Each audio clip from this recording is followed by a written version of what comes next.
Catherine Rigubuche de la chaîne Pégase Shiatsu, bonjour. Aujourd'hui, nous allons parler d'un sujet que j'ai trouvé intéressant de partager avec vous, qui a été traité dans le Figaro le 22 mars 2019, mais ce n'est pas ma seule source pour pas me cantonner uniquement aux données de ce court article. Et pour avoir des illustrations autres que celles de l'article, parce qu'il n'y en avait que 3, j'ai regardé Wikipédia, oiseaux.net et oiseaubirds.com. Où dans les sites spécifiques des oiseaux, vous avez l'origine de cette histoire. Je ne l'ai pas repris, mais vous allez trouver l'origine de cette histoire et quel livre lire pour en savoir plus. Alors tout d'abord, qu'est-ce que ce petit oiseau, Cetophaga striata, nom de genre espèce, ou Paruline striée de son nom vernaculaire français. Donc vous voyez, je vous remets le nom latin parce qu'il est important de comprendre que le nom latin est vraiment ce qui permet de donner spécifiquement le nom de genre et espèce. C'est un tout petit oiseau de 12 à 13 grammes, de longueur de 14 cm et d'envergure de 21 à 23 cm. Son habitat, les forêts de conifères du Nord. Alors ça va plus spécifiquement des épicéas, c'est surtout des épicéas, jusqu'à la limite nord de la toundra, et ça va frôler la frontière des États-Unis. Ça, c'est son lieu habituel, ce qu'on appelle le lieu habituel, là où il niche, et là où il se reproduit. En migration, il va aller dans des zones boisées de bosquets, ce qu'il va trouver, parce qu'évidemment, comme il va migrer beaucoup plus bas, notamment en Amérique du Sud, eh bien, il ne va pas trouver ces zones boisées. Donc, il va dans les zones de bosquets et des zones buissonnantes et des forêts qu'il va trouver. Alors, si on fait la distribution géographique, eh bien, on voit que en rose, je vous ai mis la distribution où il nidifie, où il a ses petits, où il a ses habitudes, où il se sent mieux l'été. Après, en vert, les zones d'hivernage, c'est-à-dire là où il migre pour l'hiver. Et en bleu, des zones occasionnelles où on peut le trouver occasionnellement, ou soit parce que les individus sont perdus ou en petite quantité. Alors, à quoi ressemble cet oiseau? Eh bien, le mâle est surtout blanc et noir avec de petites rayures. Ça, c'est son pelage d'été, au moment où il niche. Donc vous voyez, c'est la paruline striée parce qu'en fait, vous allez retrouver des lignes en pointillés. C'est pour ça qu'il l'appelle striée ou striata en latin. Il y a d'autres parulines, mais on parle spécifiquement de cette espèce à cause de ce que disait l'article. Alors pour la femelle, elle va être plus verte, surtout au niveau de la tête, et les ailes un peu plus foncées, et un tout petit peu de jaune. Elle aura le bout des ailes avec un peu de jaune pâle et de noir. Vous remarquerez sur les dessins que ces oiseaux ont des pattes assez longues, plus longues en tout cas que Mécalopsite. Et pour ce qui est du plumage hivernal ou du plumage immature, parce qu'ils ont le même plumage quand ils sont en hiver ou quand ils ne sont pas encore matures, qu'ils ne peuvent pas encore avoir des petits, eh bien, c'est surtout olivâtre, un peu comme la femelle, mais ce qu'il y a, c'est qu'il va y avoir plus de stries dans le vert olive que vous n'aviez pas sur la tête et le dos, et qui fait que on va quand même reconnaître une différence entre le plumage de la femelle et le plumage version hivernale. Alors, c'est un oiseau assez remarquable, il ne vit que 4 ans et il ne fait que 12 à 13 grammes. Et vous voyez, Yoda lui dit de prendre courage si les scientifiques n'ont pas toujours cru en ses capacités parce que la force est avec lui.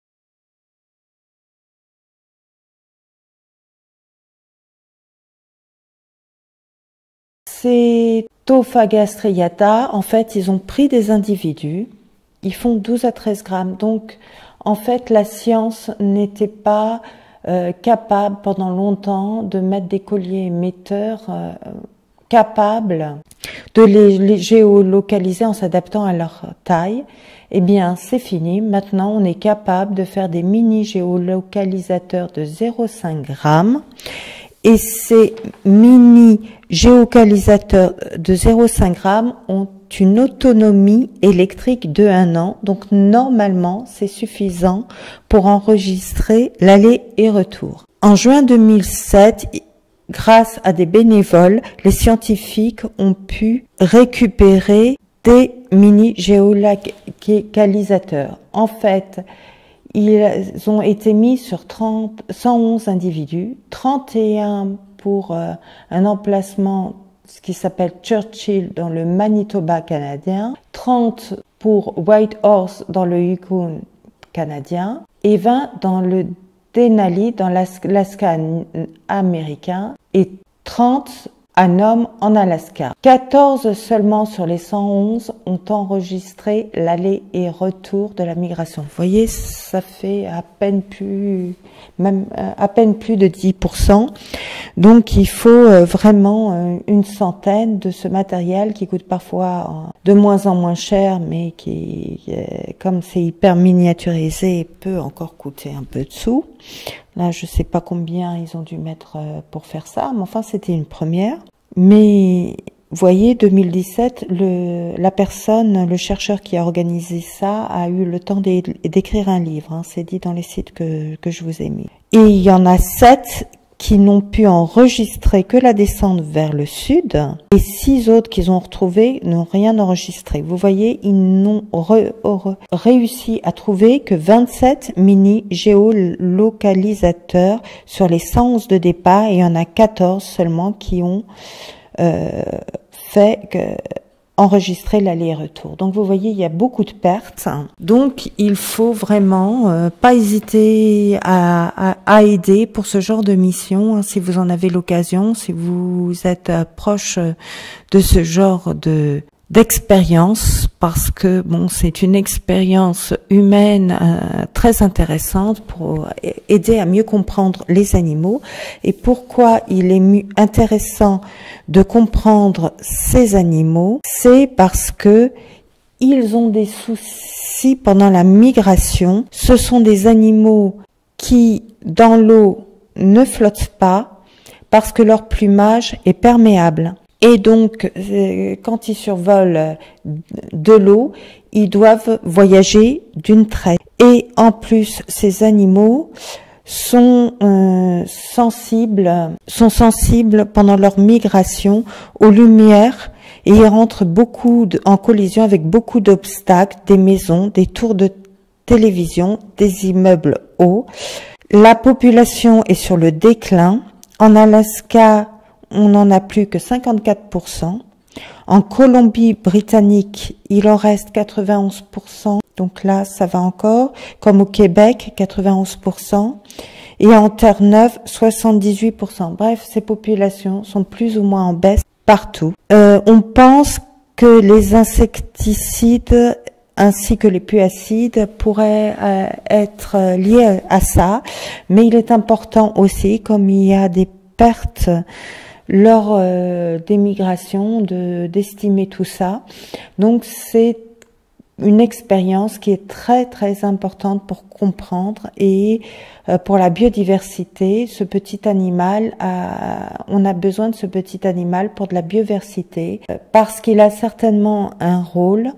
Malgré sa petitesse, il n'y a pas d'animaux qui soient inutiles. Hein. Ça, c'est une conception de bien et du mal occidentale.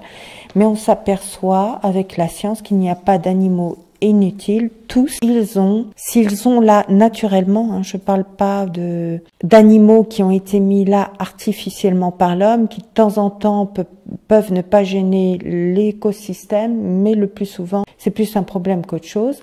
Mais lui, il est là naturellement depuis longtemps, et ces populations sont en baisse. Alors, qu'est-ce qui s'est passé? Qu'est-ce qu'on a découvert avec les enregistrements? Eh bien, fin août, début septembre, ils sont partis. Et de différents endroits, soit du nord-ouest des États-Unis, mais vraiment plus au nord des États-Unis, c'est au niveau de l'Alaska et à côté, soit aux environs du Canada Est, ils sont partis. Il y a les quatre bases. Manitoba canadien, c'est le seul qui soit vraiment vers l'est du Canada. Donc en 10 jours, ils sont arrivés dans une zone où ils ont fait 26 jours de pause. Ils se sont reposés parce que ce qui les attendait allait être très difficile.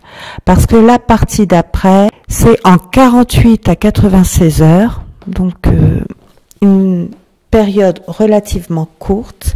Ils vont survoler une zone de 2250 à 3400 kilomètres, très dangereuse pour eux parce que c'est au-dessus de l'eau et donc ils ne peuvent pas se poser parce que ils ont un plumage perméable et donc s'ils se posent sur l'eau, ils ne flottent pas, le plumage s'imbibe d'eau et il coule. Donc il est important qu'ils fassent tout d'une traite, c'est certainement pour ça qu'ils se reposent juste avant, pendant 26 jours, plus qu'on va le voir qu'au retour parce que c'est quelque chose de difficile et ils viennent de battre des records en faisant des distances en seulement 10 jours énormes. Donc il faut qu'ils récupèrent toutes leurs forces pour arriver en Amazonie. Que se passe-t-il au retour? Alors au retour, bon évidemment ils ont un peu bougé, certains ont peut-être même descendu plus bas, parce que quand on voit les zones de répartition, ça peut descendre vraiment plus bas. Eh bien, en 10 jours, ils doivent survoler l'eau. Là, c'est les chiffres de l'article que j'ai eu sur Le Figaro. J'ai pas pu recouper avec autre chose. Après cette zone dangereuse, ils se reposent 6 à 7 jours pour récupérer. Bon, ils n'ont pas besoin de récupérer autant parce que vous voyez, on va dans l'autre sens. Après, c'est plus facile et ils mettent 17 jours à retourner dans leurs différentes bases qui sont les mêmes, celles d'où ils sont partis. Et ce qui est remarquable dans ce petit oiseau, c'est non seulement qu'il ne fait que 12 à 13 grammes, ce qui fait que certains scientifiques n'y croyaient pas, et ça a pu être démontré, oui, c'est vrai, ils y sont arrivés, mais en plus, ils ont une espérance de vie de 4 ans seulement. Donc, comment ils arrivent à intégrer toutes les informations alors qu'ils ne vont faire le voyage que maximum pendant 4 ans, 4 fois seulement. Donc c'est tout à fait remarquable. Les vétérans ont 3 ans et demi quoi, lors de ces voyages, 3 ans et demi, 4 ans, pas plus. Donc vous voyez bien que c'est assez remarquable et donc ça valait le coup d'être signalé quand on voit l'article.